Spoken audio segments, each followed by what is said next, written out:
Hello everyone, today we're gonna see how to add a token in Phantom Wallet.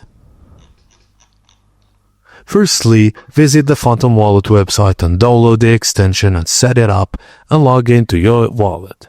Click on the Phantom Wallet extension in your browser's toolbar and log into your Phantom Wallet. Now, in the main wallet interface, you'll see Sol Balance. To add other tokens, click the Solana button to open your token list. Click on the Add Token button and search for the token you want to add. If the token is not listed, you can manually add the token by entering its mint address.